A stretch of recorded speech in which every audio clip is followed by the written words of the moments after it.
This is carbon fiber, and this is aluminum. Both are used to make mountain bike frames. Carbon, super lightweight, also super expensive. Aluminum, more common, more durable, and way cheaper. And today I'm gonna find out which one is better, aluminum or carbon fiber. I'm super excited for this test because I get to bust out my Commencal Meta SX. This is my enduro bike that I built a few months ago. It's perfect in every way, and I haven't changed a thing since I put it together. And I'm gonna compare it against my Alchemy Arctos, but there's a catch. My Alchemy is a trail bike, but you can't compare a trail bike with an enduro bike, right? Well, the Alchemy can be converted to enduro by swapping shocks. And Alchemy just happened to have sent me the enduro conversion. Boom, Fox 38, 170 millimeters travel. Boom, Fox Float X2, 150 millimeters travel. Normally you can't just overstroke your frame, but Alchemy uses these linkage adapters to make it happen. Super trick. Let's get it installed.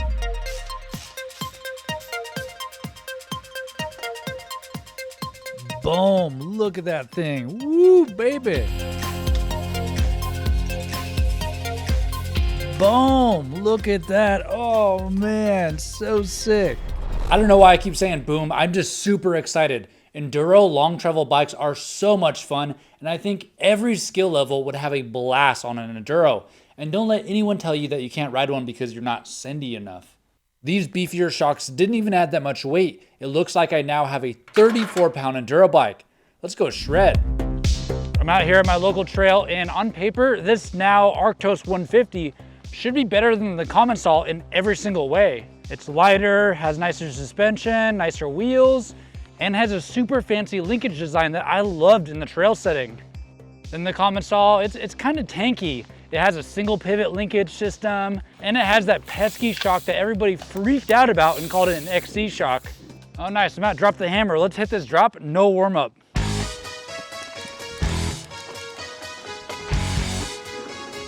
Yeah.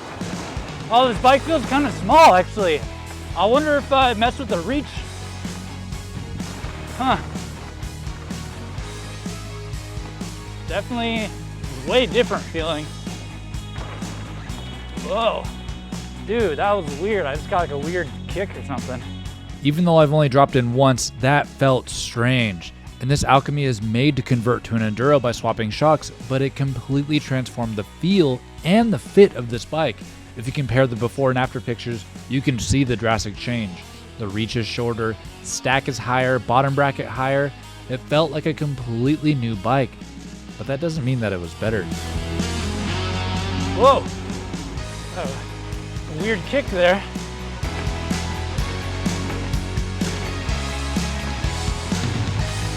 Whoa, that was weird. Almost lost the front.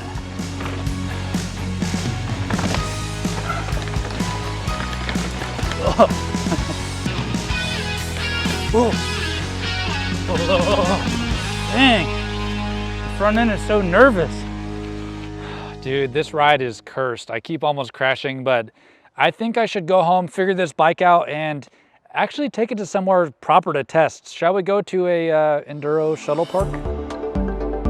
The next day I packed my things and headed to Lake Leatherwood, about 45 minutes away from Bentonville, for an action-packed enduro bike shuttle day. So I did change a few things around to hopefully get this bike set up correctly. I put a longer stem on, it's like 10 millimeters longer, and then I actually put on the 29er rear wheel back on, and I'm not mad about it because these custom wheels from Ryan at Speed Vision Bikes are amazing, and I've always wanted chrome hoops. Plus the Stance EX3 rims should hold up a lot better at this enduro park. So, wish me luck, let's go ride. Now what I'm really looking for is a trail that I can clean. I've been here once before, and there's still some stuff that's pretty gnarly. I'll admit that I did walk a few things. So right now, just feeling out the bike. Yeah, the trail's pretty jumpy, and I'm looking for a chunky trail to test the enduro stuff, because any bike can hit a jump trail. It's a decent amount of mud. I might go get my roll-off goggles.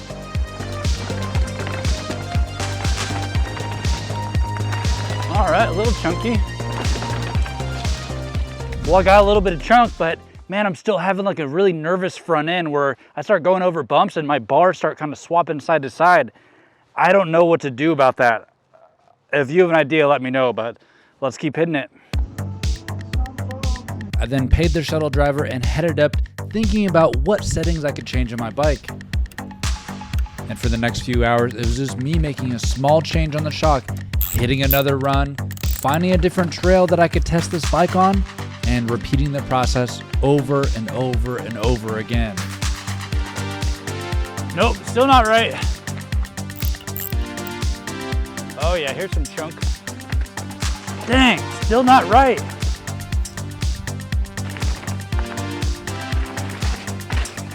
Whoa, dude, my front end is super unsteady. What the? All right, that's feeling better. But man, now I'm feeling major stiffness in my feet.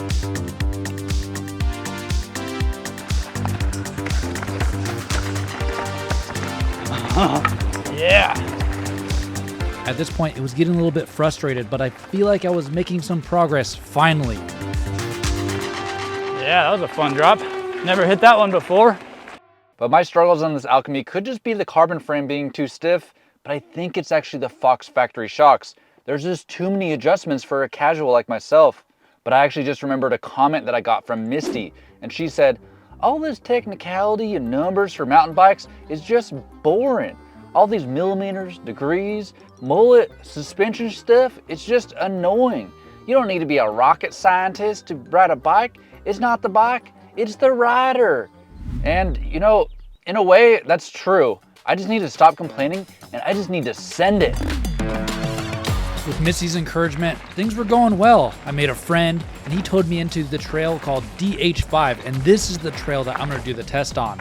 And I was flying up until, whoa, whoa, shit. I just hit a tree. Ouch, dude, those things are solid. They don't move at all. That was my very first time hitting a tree. Luckily, I just have a little bump on my arm and maybe I got my shoulder a little bit, but I made it out lucky, and Misty is wrong. These numbers do matter. When your suspension isn't set up correctly, you can have a really bad ride, especially when you're trying to go fast, trying to push it, trying to excel. So it's not just ride your dang bike. These suspension changes do matter. And I think I'm finally to a point where the bike is ready to go. Oh, bad line. Oh, I can say one thing.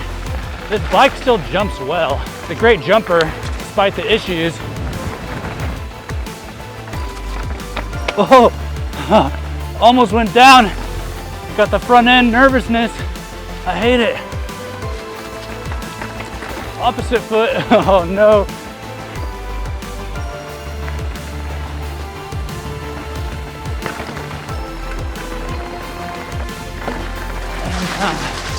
After 2 runs on DH5, I finished with the best time of 3 minutes and 4 seconds.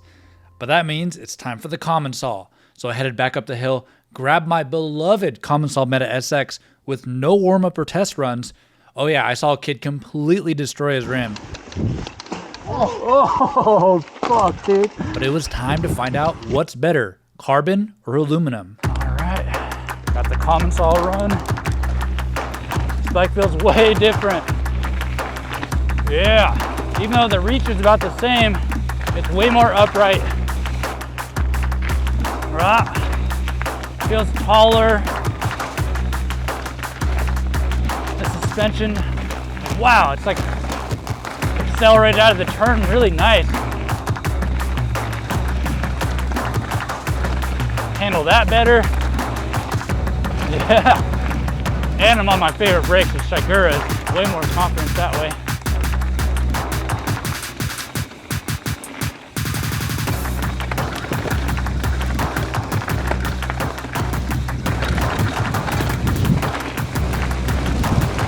Like tracks better, pedals better. Got mud on my goggles. Let's see. Roll up. Let's go. Oh.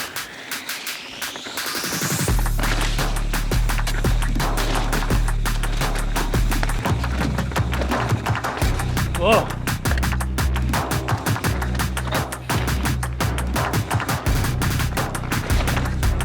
Yeah. surprised how much faster this thing can accelerate.